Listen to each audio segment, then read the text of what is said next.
Hello friends, मुझे पता है कि अभी एग्ज़ाम 2025, 26 और ऑनवर्ड के लिए बहुत सारे बच्चे तैयारी कर रहे होंगे। तो उन सभी के लिए मैं यहाँ पे शॉर्ट वीडियो बनाने वाली हूँ सभी चैप्टर्स के, जिससे आप लोगों को बहुत सारे जो टर्मिनोलॉजी यूज होते हैं वो आप लोगों को समझ में आ जाएगा। तो मैं शॉर्ट वीडियो बनाऊँगी जिससे आप लोगों को पढ़ने में भी आसानी होगी। तो स्टीरियो केमिस्ट्री में सबसे पहले आज हम पढ़ने वाले हैं some terminology used in stereochemistry. ये चीज़ समझने में बहुत सारे बच्चों लोगों को कन्फ्यूज़न होती है।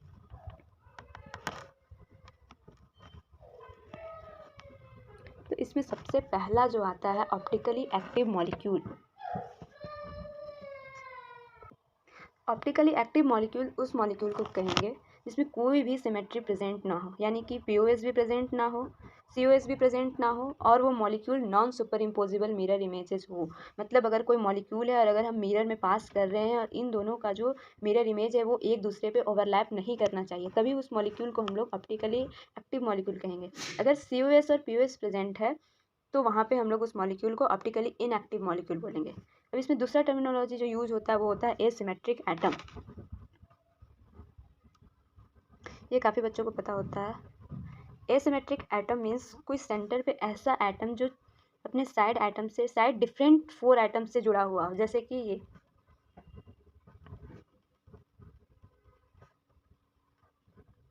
और इसमें कोई भी एलिमेंट ऑफ सिमेट्री प्रेजेंट ना हो, ठीक है। कोई भी एलिमेंट ऑफ सिमेट्री प्रेजेंट नहीं होना चाहिए और 4 डिफरेंट ग्रुप से अटैच होना चाहिए। इस तरीके के एटम को एसिमेट्रिक एटम बोलेंगे। इसी में एक केस आता है, अगर मेरे पास एक कंपाउंड है जिसमें 2 एसिमेट्रिक सेंटर दिया हुआ है। जैसे कि एक एग्जांपल ले लेते हैं,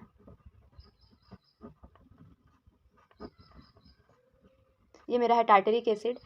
यहाँ पे एक एसिमेट्रिक सेंटर है और यहाँ पे एक सिमेट्रिक सेंटर है। यहाँ पे आप लोगों को दिख रहा हो कि अगर मैं यहाँ पे एक प्लेन पास कर दूँ तो ये और ये ग्रुप दोनों एक दूसरे पे सुपर इम्पोज्ड हो रहे हैं, यानी कि यहाँ पे प्लेन ऑफ सिमेट्री प्रेजेंट है।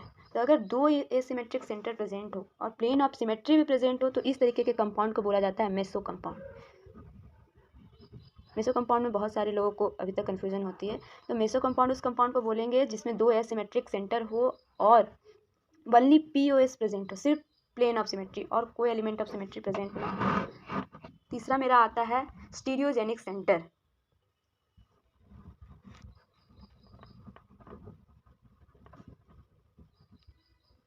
इसका मतलब होता है कि अगर मैं, जैसे कि एग्जांपल से आपको बताती हूँ, यहाँ पे ले लेते हैं एल्डिहाइड अल्कोहल। इस ग्रुप का अगर नंबरिंग कर दो तो ये 4th में चला जाएगा, ये फर्स्ट, ये सेकेंड, ये थर्ड। ये आप लोगों को आगे पता चलेगा ये मैं किस तरीके से नंबरिंग कर रही हूँ। तो अगर किसी भी एक ग्रुप को इंटरचेंज कर दिया जाए, अगर ग्रुप को इंटरचेंज करने पे अगर उसका नेचर चेंज हो जाता है तो इस तरीके के कार्बन को बोला जाता है स्टीरियोजेनिक कार्बन और स्टीरियोजेनिक सेंटर। जैसे कि इसका कन्फर्मेशन कुछ होगा और अगर मैं एक ग्रुप को चेंज कर दूँ तो उसका कन्फर्मेशन अलग हो जाएगा।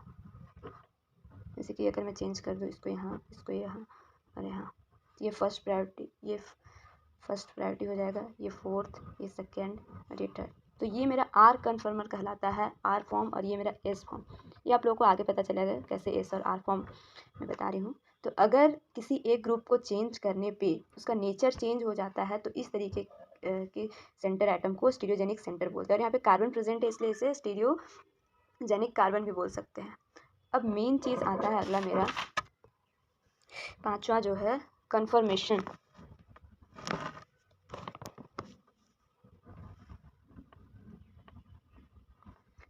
कन्फर्मेशन का मतलब होता है कोई ऐसा स्ट्रक्चर जिसको हम लोग किसी दूसरे स्ट्रक्चर में कन्वर्ट कर रहे हैं सिंपली बाय रोटेशन। मतलब एक सिंगल बॉन्ड को रोटेट करके हम लोग एक स्ट्रक्चर से दूसरे स्ट्रक्चर बना रहे हैं, तो इसे हम लोग कन्फर्मेशन कहते हैं। जैसे कि कन्फर्मेशन में एक आप लोगों को एग्जांपल देती हूँ, ब्यूटेन का, इथेन का। अगर मैं इसे ऐसे बना दूँ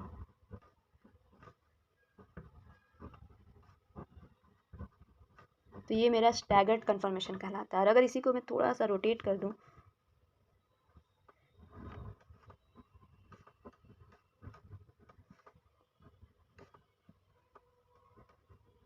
तो ये मेरा हो जाता है इक्लिप्स्ड।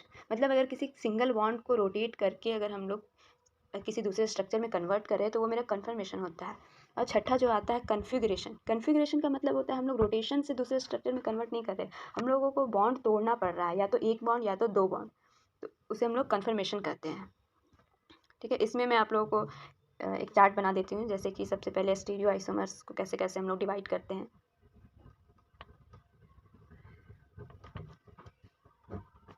सबसे पहला मेरा आ जाएगा कन्फर्मेशनल और कन्फिगरेशनल।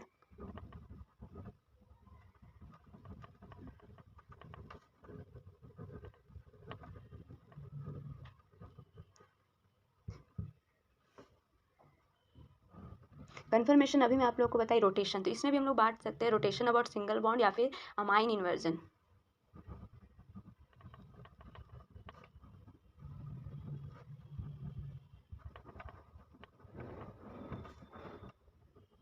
अमाइन इन्वर्जन वैसे जैम के सिलेबस में नहीं है, ये पढ़ना नहीं है। फिर कन्फिगरेशन का मतलब बॉन्ड को तोड़ना, तो इसमें हम लोग बांट सकते हैं सिस या फिर ट्रांस आइसोमर या फिर isomers that contain chirality isomer.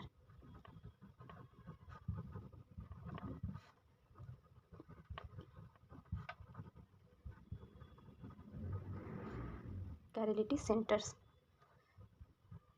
तो ये हमारा रहा सारा जो भी 5-6 टर्मिनोलॉजी यूज़ किया जाता है स्टीरियोकेमिस्ट्री चैप्टर्स में, और ये जानना बहुत ज़रूरी है पूरा स्टीरियोकेमिस्ट्री पढ़ने के लिए। तो अगले लेक्चर में मैं आप लोगों को बताऊंगी, या फिर अगले वीडियो में मैं आप लोगों को बताऊंगी सिमेट्री एलिमेंट, और ऐसे ही शॉर्ट वीडियो में मैं पूरा स्टीरियोकेमिस्ट्री ख़त्म कर दूंगी। Thank you.